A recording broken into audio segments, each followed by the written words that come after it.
भाग 1 का पहला चैप्टर संबंध। संबंध का उत्पत्ति मेरे भाई समूचे से होता है। समूचे अगर जो जानेगा वही संबंध जान पाएगा। मैं ऐसे गुमराह नहीं करूंगा कि आप संबंध डायरेक्ट पढ़ा दे, नहीं, ऐसा नहीं हो सकता है। संबंध नहीं पढ़ाया जा सकता यदि आप समूचे नहीं जानते हो तो समूचे जानना ही पड़ेगा आपको। तो समूचे होता क्या है, तो सबसे पहले उसका बेसिक नॉर्मली बता दे रहे हैं, जिससे मेरा मेन फोकस होगा आपके बोर्ड एग्जाम की दृष्टि से। ठीक है, आपके बोर्ड एग्जाम के क्वेश्चन सॉल्व कर सके, इस पे फोकस चल के मैं यहाँ पे आपको समूचे बताऊंगा। मैं समूचे पूरा पढ़ाने वाला भी नहीं हूँ, तो आपको संबंध पूरा समझ में आ जाए, पूरा कंसेप्ट क्लियर हो जाए, मैं इस प्रकार से आप सभी लोगों को समूचे पढ़ाएंगे। तो सबसे पहले एक शब्द आता है समुच्चय।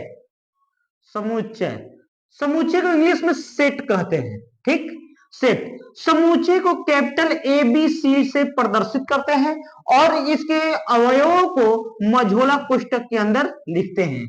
अवयव किसे कहते हैं, तो याद रखना इस ये करली ब्रैकेट के अंदर जो भी संख्या कामा लगा के लिखा जाता है उसे हम लोग कहते हैं क्या, समुच्चय का अवयव। अर्थात इसमें कुल अवयव कितना है, तो 3 है, 1 2 3 अवयव। समझ में आया? ये मझोला कोष्ठक के अंदर जितना ये रहेगा उसे हम लोग अवयव कहेंगे। मझोला कोष्ठक है इसीलिए समुच्चय कहेंगे। समुच्चय के अंदर कोई भी अवयव दोहरा कर नहीं लिख सकते हैं आप कभी भी। समुच्चय का अवयव का क्रम निश्चित नहीं होता है, अर्थात हम आगे पीछे भी लिख सकते हैं। कोई कह दे कि संख्याओं में लिख दिया, संख्याओं 3 4 3 7 5 4, इस सभी संख्याओं को समुच्चय में लिखो। तो मैं अभी मेरे भाई बताया कि कभी भी समुच्चय का क्रम के अवयवों का निश्चित नहीं है, आप कोई भी अवयव दोहराकर नहीं लिख सकते हैं। तो 3 लिख दिया, 4 लिख दिया, फिर 3 आया, फिर 3 को नहीं लिखेंगे क्योंकि कंसेप्ट क्लियर है कि समुच्चय के अंदर कोई भी अवयव दोहराना नहीं है। फिर 7 लिखेंगे, फिर 5 लिखेंगे, फिर 4 आया, 4 नहीं लिखेंगे। अब यहाँ पे 7 के बाद 5 आ गया है, तो ये मत समझना कि क्रम का ध्यान नहीं रखा जाता है, इसीलिए मैं आपको ये एग्जांपल दिया। नेक्स्ट एग्जांपल आपका है शब्द पे। तो मान लो क्या गया, सुकुल। सुकुल शब्द का समुच्चय में लिखिए, इस शब्द को समुच्चय में लिखना है। A equal to B equal to C equal to कुछ भी इक्वल टू लगा लो, तो मैं बी इक्वल टू लगा लिया। इसके लेटर को लिख लेना है एस यू के, यू दोबारा हो जाएगा इसलिए नहीं लिख रहे हैं, फिर क्या लिखेंगे एल, जिससे ये हमारा समुच्चय बन गया। और समुच्चय का यही निरूपित होता है कि दोबारा अवयव नहीं लिख रहा है, मझोला कोष्ठक के अंदर लिख रहा है, कामा लगा के लिख रहा है, A equal to B equal to लगा के लिखना है। ठीक, अब चलते हैं नेक्स्ट कंसेप्ट में। ये आपका छोटा सा एक समुच्चय था। अब आपको एक शब्द बताएंगे जो कि जानना बेहद आवश्यक है, कार्तीय गुणन। कार्तीय गुणन, कार्तीय गुणन से भी पहले एक आपको जानना पड़ेगा उप समुच्चय। उप समुच्चय, उप समुच्चय होता क्या है, ये मेरे भाई महत्वपूर्ण बात है, थोड़ा सा लोग ध्यान देना। ए इक्वल टू 2 समुच्चय होना चाहिए, A equal to 1 2 3, suppose that B equal to 1 2 3 4 5 6 7, चाहे कुछ भी हो। ठीक, तो इसका मतलब ये हुआ कि समुच्चय ए बी का उप समुच्चय है, यानी यह ये इसके घर का है कि ये इसके घर का है। आप समझ सकते हैं कि समुच्चय ए एक इसका पार्ट है, तो हम लोग कहेंगे कि समुच्चय ए उप समुच्चय बी। अर्थात समुच्चय ए किसका उप समुच्चय है, बी का। सीधे अगर ललित भाषा में जानना है तो जिसमें अवयव का पूरा पूरा अवयव हो, जिस समुच्चय में पूरा पूरा अवयव हो उधर ही यह मुंह खोलना है। समझा गया? अर्थात बी में इसका सभी अवयव है इसलिए बी की तरफ मुंह खुला है। अगर ए में इसका इसमें रहता तो हम ए की तरफ मुंह खोल देते हैं। अर्थात ये शब्द में अगर लिखा जाए तो कहेंगे कि समुच्चय बी का उप समुच्चय ए है। ठीक, क्लियर हो गया? अब हम नेक्स्ट स्टेप बताने वाले हैं कार्तीय गुणन। क्या जानेंगे? कार्तीय गुणन। यहाँ पे कार्तीय गुणन में होता क्या है कि 2 समुच्चय लेते हैं, 1 2 3, B equal to suppose that 2 4 6, ये ले लिया। अब इसका कार्तीय गुणन का मतलब ये हुआ ए गुणे बी का मान ज्ञात करना। मैं आप सब लोगों को ए गुणे बी का भी मान ज्ञात करेंगे, तो ए गुणे b इक्वल टू होता है, सबसे पहले समूचे a है तो समूचे a को लिख लेंगे 1 2 3, गुणे उसके बाद b है तो b का मान लिख लेंगे 2 4 6। क्लियर है? ठीक, ठीक है ना। तो अब हम इस दोनों समुच्चयों में मल्टीप्लाई करते हैं मेरे भाई। मल्टीप्लाई कैसे करेंगे तो थोड़ा ध्यान देना। मल्टीप्लाई करेंगे तो एक से दो में गुणा करेंगे तो एक दो दो नहीं लिखेंगे ऐसे, एक कामा दो। फिर एक से चार में तो एक कामा चार। फिर एक से छ में तो एक कामा छ। फिर दो से दो में तो दो गुणे दो या दो कामा दो, दो गुणे चार। फिर दो कामा छ, फिर तीन कामा दो, तीन कामा चार और तीन कामा छ। ये हमारा समुच्चय होगा जो कि कार्तीय गुणन कहेंगे। a इक्वल टू इतना, b इक्वल टू इतना, तो दो समुच्चयों का कार्तीय गुणन a b अर्थात a गुणे b का मान हमारा ये होगा, जिसे हम लोग कहेंगे a गुणे b का मान। साफ साफ जान लो कि हमें तो जानना है संबंध। तो तुम लोग सोच रहे हो कार्तीय गुणन क्यों बता रहे हैं। महत्वपूर्ण यह बात है कि संबंध कोई भी आर लिखा जाएगा, कोई भी आर लिखा जाएगा। सबसे पहले इसका अर्थ बता दे रहे हैं, यह क्रमित युग्म में है। यह क्रमित युग्म है। जो क्रमित युग्म का मतलब यह होता है कि एक निश्चित संख्या के फॉर्म में होगा, एक निश्चित संख्या के फॉर्म में होगा, जिसे क्रमित युग्म कहते हैं। क्रमित युग्म को हम इंग्लिश में पेयर कहते हैं। यह है प्रथम घटक, यह है द्वितीय घटक।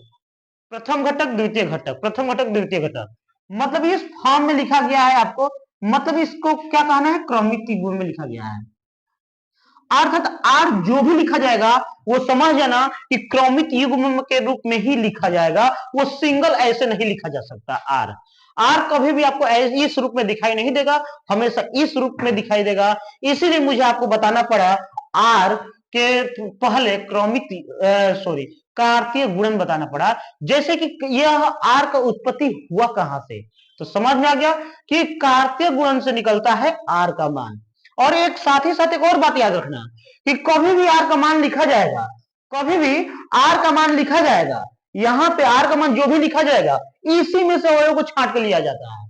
जैसे कि कोई वस्तु बहुत से है, उसमें से थोड़ा सा किसी को दे दो, अर्थात यह पूरा वस्तु की है, ये पूरा वस्तु है, इसमें से कुछ वस्तु ये रख लेता है, जिसको हम लोग आर इक्वल टू लिखते हैं। यही हमारा रिलेशन होता है और ये संबंध को दर्शाता है। अर्थात साफ साफ जान जाओ कि हम लोग यह कह सकते हैं कि आर संबंध आर ए गुणे बी का उप समुच्चय होता है। ए गुणे बी का कौन उप समुच्चय होता है, आर। अर्थात आर का पूरा पूरा अवयव ए गुणे बी में हमेशा होता है। यह हुआ आपका संबंध का परिभाषित। अगर संबंध का परिभाषित यही होता है कि ए दो अरिक्त समुच्चय ए गुणे बी संबंध आर ए गुणे बी का उप समुच्चय होता है। इस क्रम को संबंध कहते हैं। अब हम चलते हैं नेक्स्ट स्टॉप। अब हम चलते हैं संबंध। संबंध को परिभाषित कर लिए, अब चलते हैं संबंध को जानने कि आखिर संबंध कितने प्रकार का होता है। संबंध कितने प्रकार का होता है, तो संबंध का मेरे भाई कितने लोग R equal to Ram Lakshman Dashrath के बारे में बताते हैं, लेकिन हमको बोर्ड एग्जाम की दृष्टि से बताना है। आपको संख्यात्मक मान पर ले चल रहा हूं जिससे आपको इजी पूर्वक समझ में आ जाए। तो मैं आप सभी लोगों को बता दिया था कि ए गुणे बी का जो मान निकलता है उसी में से कुछ अवयव को इसमें लिख देते हैं, जिसको संबंध आर कहते हैं। ये बोर्ड एग्जाम की दृष्टि से यही इसका बारे में होगा। अब चलते हैं संबंध जानने कि आखिर आर कितने प्रकार में परिभाषित होता है। आर जो लिखते हैं, आर का संबंध कितने प्रकार का होता है, तो ये बोला है कि संबंध का प्रकार, यानी संबंध भी चार प्रकार के होते हैं। स्वतुल्य संबंध, सममित संबंध, संक्रमक संबंध और तुल्यता संबंध। अब हम लोग एक एक चीज के बारे में जानेंगे। स्वतुल्य संबंध, सबसे पहले ये जानेंगे स्वतुल्य संबंध होता क्या है। तो स्वतुल्य संबंध के बारे में मतलब एक नंबर का मैं बता दे रहा हूं, फर्स्ट नंबर स्वतुल्य संबंध। स्वतुल्य संबंध का मतलब ये होता है मेरे भाई कि कोई समुच्चय दिया हो, कोई समुच्चय दिया हो ए बी सी, कोई समुच्चय दिया है और वह समुच्चय ए से ए में एक ऐसा संबंध हो कि, यानी आप समझ गए कि मुझे ए को ए करना है, ये कहा रहेगा कि ए से ए में एक ऐसा संबंध है कि, कैसा संबंध है, तो वो आर लिखा रहेगा। तो आपको यह संबंध एक दिया रहेगा ए इक्वल टू एबीसी, और यहाँ पे आर डायरेक्ट लिख देगा। और आपको समझ जाना है कि आर जो लिखा है इसका मतलब समुच्चय ए इक्वल टू है, इसका मतलब दो समुच्चयों को गुणा किया है, अर्थात ए गुणे ए का मान निकालोगे तब यह आर का संबंध लिखना है। और यह संबंध कैसा लिखा गया है, यह कह रहा है ए कमा ए बिलोंग्स टू ए कमा ए, और यहां पे such that A belongs to A, यानी इसका फर्स्ट जो भी एलिमेंट लिखा रहेगा वो किसका अवयव होगा, जो फर्स्ट मतलब समुच्चय होगा उसी का ये अवयव होगा। तो साफ साफ बातों को हम बता दें, ये बोल रहा है कि यह जो संबंध आर लिखना है वह आर तुम लिखो, लेकिन यहाँ पे एक फराल भी लगा दिया जाता है। तो मैं आपको बता दूं कि फराल का मीनिंग क्या होता है। फराल मतलब कि फॉर ऑल, मतलब कि सभी के लिए ए बिलोंग्स टू ए, मतलब कि इसका ये हुआ कि ए से ए में बी रहेगा तो बी रहेगा, सी रहेगा तो सी रहेगा, तो स्वयं के स्वयं से मिलाप होना चाहिए, जिसे हम लोग स्वतुल्य संबंध कहेंगे।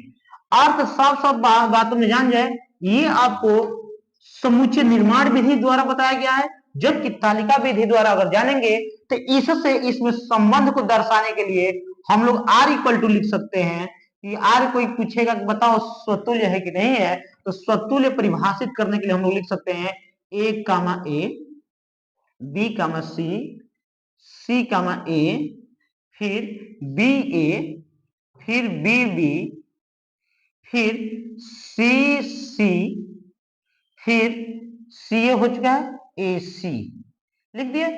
अब मेरे भाई मैं आपको यहां बता दूं कि कोई मेरे से ये पूछ दे कि बताओ स्वतुल्य है कि नहीं है, तो इससे केवल इतने लिखने से हमें पता चल गया है कि ये स्वतुल्य है कि नहीं है, और आप लोग भी इसको देखकर बता सकते हो कि स्वतुल्य है कि नहीं है।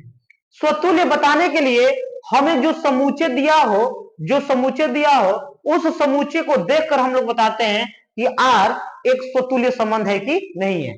ये कैसे बताएंगे, तो ए में कुल कितना अवयव है सबसे पहले देख लो। तो ए में कुल कितना अवयव है, 3, 1 2 3, ए बी सी, और वो अवयव है ए बी सी।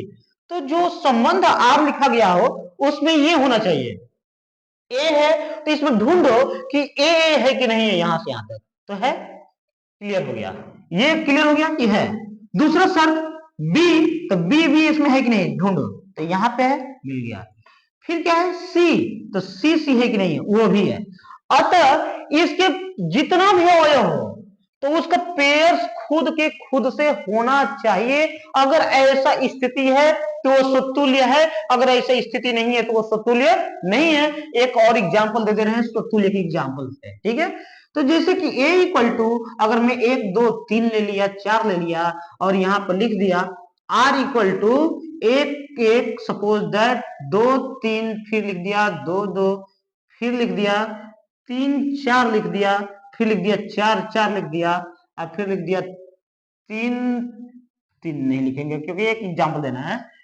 तो यहां पे कोई मेरे से कह दिया कि बताओ स्वतुल्य है कि नहीं है, तो हम ढूंढना चालू करेंगे समुच्चय को देखकर कि समुच्चय में कुल कितना है, 4, चारों का खुद से पेयर है कि नहीं है। तो 1 है मेरे भाई, तो 1 1 है कि नहीं है, 2 है, 2 2 है कि नहीं है, 3 तो 3 3 है कि नहीं है, तो 3 3 नहीं है। यहीं से इसका कहानी खत्म। जबकि 4 4 है लेकिन इसका खुद नहीं मिल पा रहा है, जिसके कारण हम लोग कह सकते हैं कि स्वतुल्य संबंध नहीं है। स्वतुल्य संबंध होने के लिए हमेशा समूचे को देखना कि समूचे क्या दिया है, उसके अवयव से ही हम लोग बताएंगे कि स्वतुल्य जो आर लिखा गया है वो स्वतुल्य है कि नहीं है। समुच्चय अगर दिया है a इक्वल टू कुछ भी, तो वो सोचना कि 1 है तो यहाँ पे 1 1 इसमें दिख रहा है कि नहीं है, 2 है तो इसमें 2 2 दिख रहा है कि नहीं है, 3 है तो 3 3 दिख रहा है कि नहीं है, 4 है तो 4 4 दिख रहा है कि नहीं है। अगर ऐसा ये चीज आ गया तो वो कह देना है स्पष्ट रूप से यह स्वतुल्य संबंध है।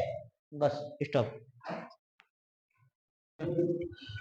सममित संबंध जानने के लिए मेरे भाई, अगर यहां पे कोई समुच्चय दे दे सममित संबंध कैसे बताओगे कि असममित है कि नहीं है, सममित संबंध है कि नहीं है। तो ए इक्वल टू, मान लो suppose that A B C दे दिया, ठीक है, और वह आर लिख दिया है, लिखा क्या है, तो ए कामा बी, बी कामा सी, और सी कामा बी लिख दिया सपोज दैट, ठीक है, और यहां पर लिख दिया सी कामा ए कामा सी, और यहां पर लिख दिया बी ए, और यहां पे लिख दिया सी बी, और मान लो लिख दिया सी ए, फिर ए सी लिख दिया, लिख चुका हूं ये तो अब यह मेरे से कोई कह दिया कि बताओ मेरे भाई यह सममित संबंध है कि नहीं है।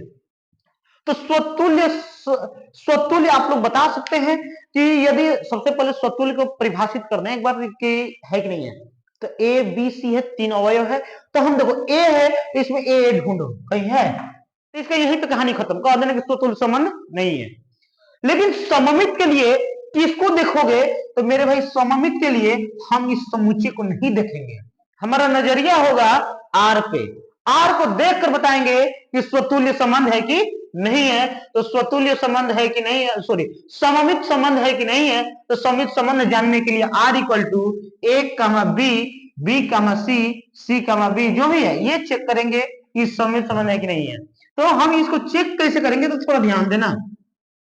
सममित संबंध होने के लिए यदि ए बी लिखा है, यदि ए बी लिखा है तो इसमें बी ए है कि नहीं ये ढूंढो, इसमें तो है, मतलब हमें इसमें उल्टा मिलना चाहिए। यदि ए बी है तो बी ए है कि नहीं है, अगर बी सी है तो सी बी है कि नहीं है, अगर सी ए है तो ए सी है कि नहीं है। अगर प्रत्येक पेयर का उल्टा मिल रहा है, अगर प्रत्येक पेयर का उल्टा मिल रहा है तो समझ लेना वह आपका एक सममित संबंध कहलाएगा। एकदम 100% हम समुच्चय को कभी नहीं देखेंगे, सममित संबंध बताने के लिए हमेशा आर को देखेंगे कि क्या आर सममित संबंध है कि नहीं है। तो जस्ट अपोजिट सबका उल्टा देख लेना है, तो अगर ऐसा स्थिति होगा तो सममित संबंध कहलाएगा। इसका प्लेस माय डियर, अब हम लोग जानेंगे कि संक्रामक संबंध है कि नहीं है। तो संक्रामक संबंध जानने के लिए माय डियर, ये संक्रामक संबंध जानने के लिए ए इक्वल टू कोई समुच्चय दिया हो, बार बार मैं मान रहा हूं 1 2 3 लो नंबर में मान लिया ये, और आर इक्वल टू संक्रामक संबंध में होना क्या चाहिए, ये संक्रामक संबंध परिभाषित कैसे करेगा। तो मैं बता दूं यहाँ पे एबीसी लेकर बताऊंगी, आपको याद रहता है। तो ये संक्रामक संबंध देखने के लिए आपको आर में क्या ढूंढना है मैं बता दे रहा हूं। आर में हमको ढूंढिएगा ए बी, फिर ए बी होना चाहिए किसमें, आर में, फिर बी सी भी होना चाहिए, फिर क्या होना चाहिए, सी ए सॉरी ए सी भी आर में होना चाहिए, बिलोंग्स टू क्या, आर। ये तीनों का तीनों अगर ये समूचे है तो ये इसका मतलब तीनों का तीनों हमें आर में दिखना चाहिए। अगर ऐसा स्थिति हो रहा है तो ये संक्रामक संबंध कहलाएगा, जिससे हम लोग को पकड़ में आ जाएगा कि संक्रामक संबंध है कि नहीं है। सेम उसी प्रकार पिछला था सममित, तो समझना कि ए बी है तो बी ए चाहिए, फिर अगर बीसी है तो सीबी चाहिए, मतलब प्रत्येक का अपोजिट। सेम उसी प्रकार, वो तो क्लियर हो गया। लेकिन संक्रामक संबंध के दर्शाने के लिए हमें आर नहीं देखना है, हमें समुच्चय को देखना है कि यदि ए बी बी सी फिर सी ए आर में है तभी संक्रामक संबंध का होगा। अर्थात मैं आपको बाइंडिंग के तौर पे बता दूं कि ए कामा बी कामा सी अगर ऐसा है तो यह संक्रामक संबंध है कि नहीं है। मैं बता दूं कि ए से बी में जुड़ा है, ए से बी में जुड़ा है और बी से सी में जुड़ा है। अगर ए से बी में कांटेक्ट है और बी से सी से कांटेक्ट है तो ए से सी में यदि कांटेक्ट होगा तभी ये संक्रामक संबंध होगा, नहीं तो नहीं होगा। जैसे कि ए से बी में है, बी से सी में है, तो अब सीधे किससे कांटेक्ट होना चाहिए, ए से सी में। अगर ऐसा है तो वो संक्रामक संबंध होगा, नहीं तो नहीं होगा। तो आइए आपको एक नंबर सिस्टम, नंबर के फॉर्म में आपको बता दे रहा हूं कि वो होगा कि नहीं होगा। तो ए इक्वल टू 1 2 3 ले लिया, मैं आर इक्वल टू लिख क्या रहा हूं मेरे भाई, थोड़ा ध्यान देना है बात को, ठीक है। 1 1 लगा दिया, 1 2 लगा दिया, मैं इसके बाद लगाने वाला हूं 2 2 और फिर 2 3 लगा दिया, फिर 3 1 लगा दिया, और ये यहाँ पे 1 3 लगा दिया, और यहाँ पे मान लो 3 3 भी लगा दिया। अगर मेरे से कोई पूछ दे कि बताओ कि यह संबंध एक संक्रमक संबंध है कि नहीं है, तो यहाँ भी आपको अब आर को नहीं देखना है, हमें किसको देखना है? समुच्चय को। समुच्चय को देखना है कि संक्रमक संबंध में ए से बी में कांटेक्ट होना चाहिए, बी से सी में कांटेक्ट होना चाहिए और सीधे ए से सी में कांटेक्ट होना चाहिए। अगर ये तीनों इसमें है तो वह संबंध आर संक्रमक संबंध को निरूपित करेगा। अर्थात 1 2 है क्या? है, मिल गया। और 2 3 है क्या? वो भी मिल गया है। फिर 1 3 है क्या? है, ये भी मिल गया। अर्थात ये तीनों दिख गया मुझे। अर्थात जो संबंध आर लिखा गया है वह एक संक्रमक संबंध होगा। ए वाली का किसी को मैसेज नहीं पढ़ते हैं? हेलो डियर, अब देखो चल रहे हैं नेक्स्ट। अब यहां पे कैसे सॉल्व करेंगे? संक्रमक संबंध हो गया। अब हम लोग चलेंगे तुल्यता संबंध जानने। क्या जानेंगे? तुल्यता संबंध।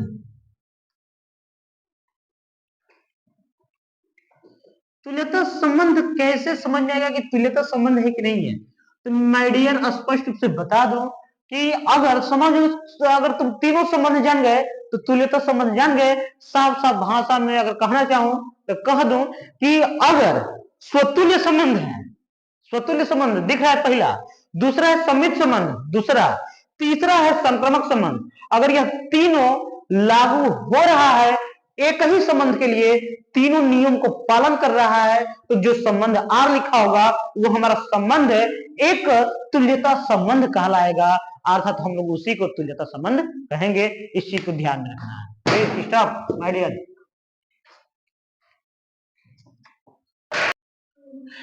हाँ, तो एक बार जो तीनों बताया, मैं चारों बताया, चारों पे मैं यहाँ पे आपको बता दे रहा हूं कि कब एक किस संबंध में ए को देखना है, किस संबंध में आर को देखना है। तो स्वतुल्य संबंध में हम ए को देखते हैं, न कि आर को। आर को हम लोग कब देखेंगे? ए के प्रत्येक अवयव इसमें उसका पेयर होना चाहिए, जिससे हम लोग क्या कहेंगे? स्वतुल्य संबंध। तीसरा सममित संबंध। सममित संबंध में ए को नहीं देखना है, इसको नहीं देखना है। किसको देखेंगे? आर को देखेंगे। अर्थात जो भी लिखा हो, यदि ए भी लिखा है तो इसमें बी ए है कि नहीं है, ये इसका उल्टा देखते हैं। अर्थात यहां से हमें ए से कोई मतलब नहीं होता है। फिर तीसरा में ए को ही देखना है। ए को हमें देखना क्या है कि अगर ए में ए बी है तो फिर इसमें बीसी होना चाहिए। और फिर यदि ए से बी में और बी से सी में कांटेक्ट है तो ए से सी में भी कांटेक्ट होना चाहिए, जिसे स्वतुल्य संक्रमक संबंध कहेंगे। यानी हमें यहाँ पे ए को ही देखकर ये देखना पड़ेगा। यानी ए को कब केवल नहीं देखना है? सममित संबंध में हमेशा आर में देखे के बाद ओकर जौन भी क्रमिक में लिखल हो ओकर उल्टा होके के चाहिए। तो हाँ, ये तीनों, अगर ये तीनों नियम पालन कर रहा है किसी संबंध को, तो उस तीनों नियम यदि पालन कर रहा है तो उस तीनों नियम संबंध को कह सकते हैं तुल्यता संबंध, जिसे हम लोग तुल्यता संबंध के नाम से जानते हैं। अब इसको प्लीज डियर हो गया। जैसे कि आप लोगों को प्रश्नावली है 1.1 का मैं एक एग्जाम्पल के तौर पे कर दे रहा हूं, जिससे आप लोगों को कंसेप्ट क्लियर हो जाए कि स्वतुल्य कब होगा, सममित कब होगा और माय डियर संक्रमक कब होगा, जिससे हम लोग को स्पष्ट रूप से पता चल जाए कि जो संबंध लिखा गया हो आर, ये जो संबंध आर लिखा गया है, यह संबंध आर जो लिखा गया है माय डियर, यह संबंध आर एक स्वतुल्य है, सममित है, संक्रमक है। यह आपको चेक करना है कि तुल्यता संबंध है कि नहीं है। तो तीनों को हम लोग बताने वाले हैं कि ये है कि नहीं है। तो कैसे बताएंगे? तो यहां पे लिखेंगे सॉल्व, सॉल्व लिख दे रहा हूं मैं, और आर जो इक्वल टू लिखा रहेगा इस इक्वेशन में से, यहां से जो इक्वेशन दिख रहा है 3x - 5, तो मैं इसी में इसको हल कर दे रहा हूं। x, y such that 3x equal to क्या हो गया? y, ऐसे लिख सकते हैं। और अब हम लोगों को लिखना है r। याद रखो मैं अभी अभी बताया कि कोई भी संबंध r बनने के लिए जरूर जो समुच्चय दिया हो उस समुच्चय में गुणा होता है, क्योंकि r कभी भी क्रमित युग्म के फॉर्म में लिखा जाता है। अक्रमित युग्म कब होगा? जब दो समुच्चयों को गुणा होगा तब होगा। अर्थात मैं स्पष्ट रूप से बोल सकता हूं कि यहाँ पे ए गुण ए जो बनेगा वही संबंध आर को निरूपित करेगा, अर्थात हम उसी को संबंध आर कहेंगे। साफ साफ भाषा में ये जान जाओ कि आपको दो समुच्चय में जो गुणा किया जाएगा तो उसमें से पहला समुच्चय x का मान होता है, दूसरा समुच्चय y का मान होता है। अर्थात मैं यहाँ पे जो लिखने वाला हूं माय डियर, यहाँ पे जो पहला समुच्चय है वो यही है, जो दूसरा समुच्चय है वो यही है। यानी हम x अन नहीं हुआ था क्या? अब हुआ, सब ठीक है यार। अब यहाँ पे है x का मान यदि मैं 1 रखूं तो y का मान क्या आएगा? 3। यानी x का मान में 1 रखा तो y का मान कितना आ गया? 3। फिर यदि मैं x का मान 2 रखूं तो y का मान कितना आ गया? 6। यदि मैं x का मान 3 रखा तो y का मान कितना आ गया? 9। यदि मैं x का मान 4 रखा तो y का मान कितना आ गया? सॉरी, x का मान में 4 रखा तो y का मान आ गया 12। यदि x का मान 5 आ गया, याद रखना ये भी साथ ही साथ यदि x का मान रखो तो y के मान इसी में से कोई ना कोई एक आना चाहिए, उससे बाहर हरगिज नहीं जाना चाहिए। यदि उससे बाहर जा रहा है तो वो नहीं लिखना है इसमें। यदि x के मान में 5 रख रहा हूं यहाँ पे तो पंक्ति 15 हो रहा है क्या? है इसमें, तो हम 5 का 15 नहीं लिख सकते हैं, यहीं से कहानी खत्म। अर्थात लिखा जाएगा सिर्फ इतना ही, जिसे हम लोग कहेंगे r इक्वल टू इतना। और मैं साफ से बातों में बता दूं कि अब हमें इसको चेक करना है कि जो लिखा गया है वो सतुल्य संबंध है, कि सममित संबंध है, कि संक्रमक संबंध है। अब चेक कर लिया जाए। तो चेक करने का यही तात्पर्य यहाँ पे होना चाहिए हमें एक कामा सॉरी समुच्चय देख लो, समुच्चय को देखना है स्वतुल्य संबंध के लिए। स्वतुल्य संबंध के लिए, स्वतुल्य संबंध के लिए किसको चेक करना है? यहाँ पे समुच्चय को देखना है। 1,1 not belongs to R, R में है? नहीं है। एक और लिख दो, ये भी नहीं है तो ये भी नहीं है। ऐसे एक भी लिख सकते हैं, लेकिन एक और लिख दे रहे हैं। 2 है तो 2 है? नहीं है 2 अगर होगा भी तो तब भी नहीं होगा, क्योंकि पूरा का पूरा होना चाहिए, नॉट इक्वल टू। ठीक है, तो अतः यहां पे लिखेंगे आर स्वतुल्य संबंध नहीं है, स्वतुल्य संबंध नहीं है। फिर दूसरा का बारी आया सममित। क्या आया? सममित, सममित संबंध। सममित संबंध है कि नहीं है? तो सममित संबंध है कि नहीं है कैसे बताओगे? तो माय डियर ये बात याद रखना, सममित संबंध बताने के लिए 1,3 है, यहाँ पे समुच्चय को नहीं देखना है, हमें आर को देखना है। अगर 1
आपका एग्जाम्पल है प्राकृतिक संख्याओं के समुच्चय n में r स्वतुल्य संबंध, सममित संबंध और तुल्यता संबंध है कि नहीं है, यही हम दिखाने वाले हैं एक एग्जाम्पल के तौर पे।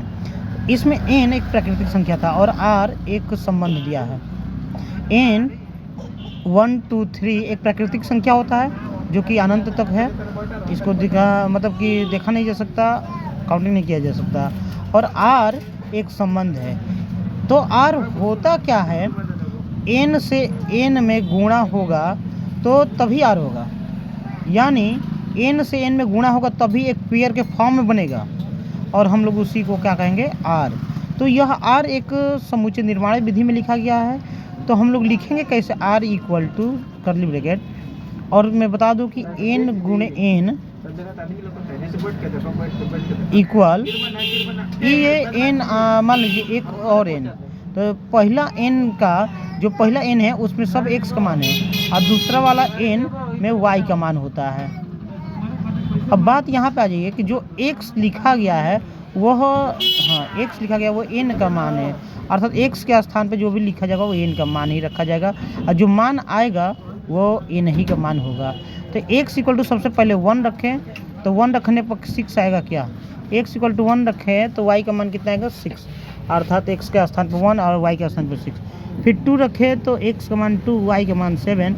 फिर 3 रखें तो x का मान 3, y का मान 8 हो गया। चूँकि r में एक कंसेप्ट दिया है कि x का मान 4 से छोटा होना चाहिए, इसीलिए हम लोग 3 ही तक लिखेंगे।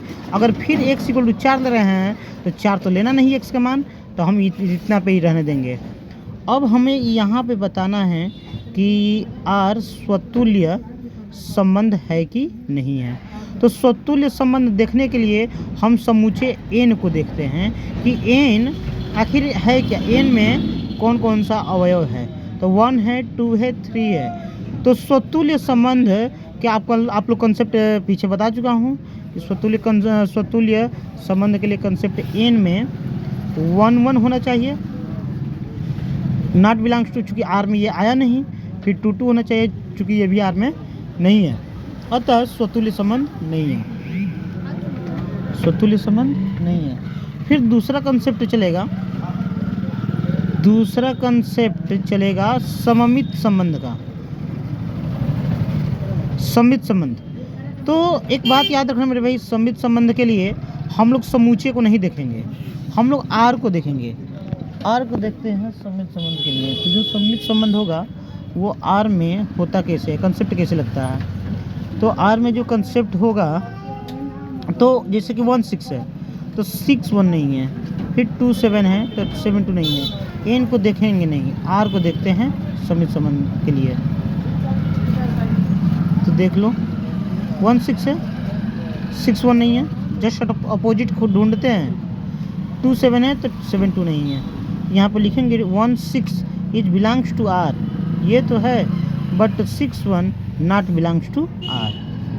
फिर लिख लेंगे 2 7 बिलोंग्स टू r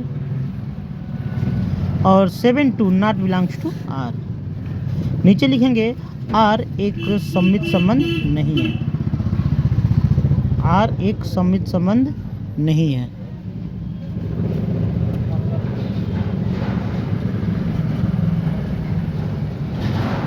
संबंध नहीं है। अब चलते हैं तीसरा हमें दिखाना है कि संक्रामक है कि नहीं है। तो तीसरा मेरे भाई संक्रामक है कि नहीं है, तो देख लो तीसरा संक्रामक संबंध के लिए कंसेप्ट क्या होना चाहिए।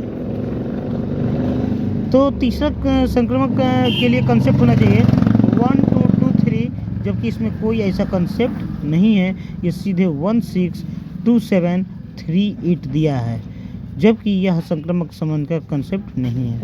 बस इतने पे ही मैं स्टॉप कर दे रहा हूँ, उसके बाद म्यूट कर दे रहा हूँ।